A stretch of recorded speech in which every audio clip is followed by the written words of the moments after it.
Gue punya cerita. Awalnya gue fine aja.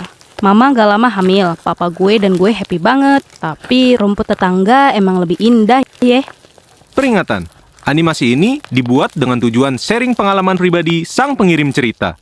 Dimohon untuk menghargai cerita tanpa menyudutkan beberapa pihak. Selamat menonton. Hai bestie sobat GPC, kenalin gue Diandra. Biasa dipanggil Nengok. Gue sekarang tinggal di Jakarta dan umur gue 20 tahun.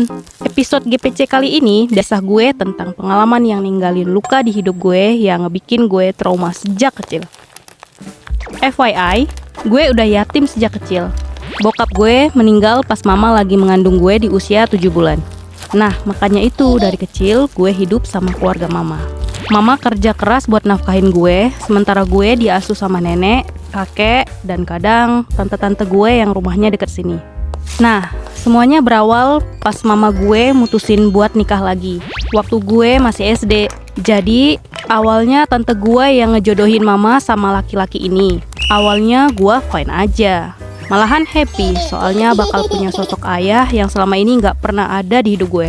Setelah mama nikah, kita pindah ke rumah papa baru gue. Tapi rumput tetangga emang lebih indah ya. Dulu sebelum nyokap nikah, gue mikirnya bakal hidup damai dan bahagia. Tapi nyatanya enggak cuy. Jadi papa gue ini tinggal sama ibu dan adiknya. Sebut aja nenek dan tante Dira. Dia memperlakukan mama gue kurang baik, bahkan sering dijadikan kayak babu.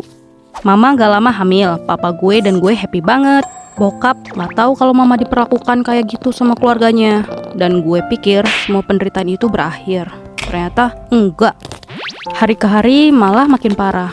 Semua kerjaan rumah, dari nyuci, ngepel, beberes, jemur baju, semuanya mama yang ngerjain. Mereka biasanya nyuruh mama seenaknya gitu kalau papa udah berangkat kerja. Mama gak berani bilang ke papa dengan semua yang terjadi. Karena mama gak mau hubungan papa dan keluarga retak cuma karena hal sepele. Karena stres dan kecapean, akhirnya mama keguguran. Gue yang masih kecil gak ngerti banyak, tapi gue sering banget lihat mama nangis. Dan gue tahu banget kalau mama sakit hati. Pernah suatu kejadian nih, mama disuruh naik ke atap buat nyuci toren pas masih hamil muda. Dan anehnya papa pulang cepet hari itu. Dan semua jadi terbongkar kalau mama diperlakukan kayak babu. Akhirnya papa mutusin buat cari kontrakan buat kita bertiga. By the way, papa gue ini kerjaannya sebagai pengacara. Dan mama selalu nemenin dia dari nol. Dari mulai ngebantuin segala urusan, sampai papa mulai dikenal banyak orang. Gue yang masih kecil pun udah apal semua kolega papa. Lambat laun, pekerjaan papa semakin lancar dengan menghandle banyak kasus. Sampai mengharuskan papa jarang pulang karena saking sibuknya dan padat tugasnya. Gue yang masih kecil sedih, karena gue jadi jarang lihat papa. Gue bangun pagi, papa masih tidur. Kalau malam, gue udah tidur. Gitu terus. Gue pun mulai ngerasa kehilangan sosoknya. FYI, papa gue tuh sering nemuin klien di luar kantor. Entah itu di kafe, resto, bahkan klub. Entah bisikan dan firasat dari mana, mama udah mulai curiga ke papa. Bahkan weekend pun papa masih sibuk sama kerjaannya dan jarang pulang. Akhirnya mama minta tolong ke tetangga depan kontrakan yang kebetulan kerja di bar buat ikutin papa. Ternyata saudara-saudara, dugaan seorang istri terzolimi tuh gak pernah meleset ya. Yap, papa sering nongkrong sama cewek di klub malam yang hits banget waktu itu. Gue tahu perasaan mama hancur banget dan beliau berusaha kuat di depan gue. Masalahnya pun jadi melebar kayak panu yang gak diobatin. Berita tentang papa selingkuh ternyata nyebar ke lingkungan mama. Waktu itu, mama kebetulan ikutan arisan sama ibunya teman gue si Padil. Namanya Tante Jum.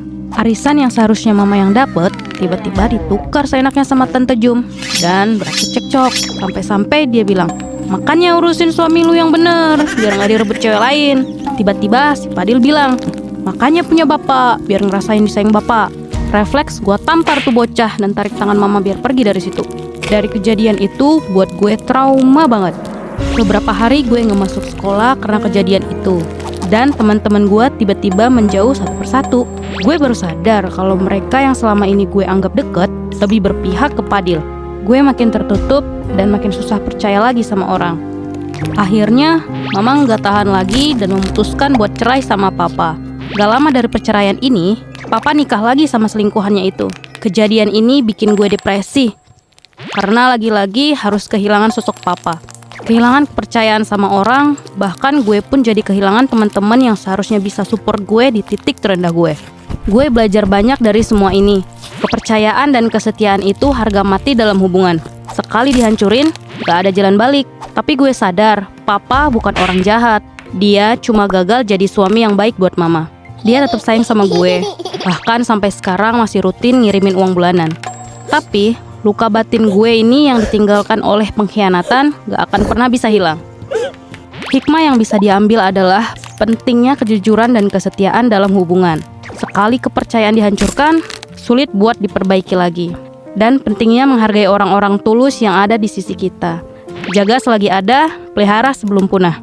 Anjay, sampai di sini ya akhir cerita gue. Bye-bye.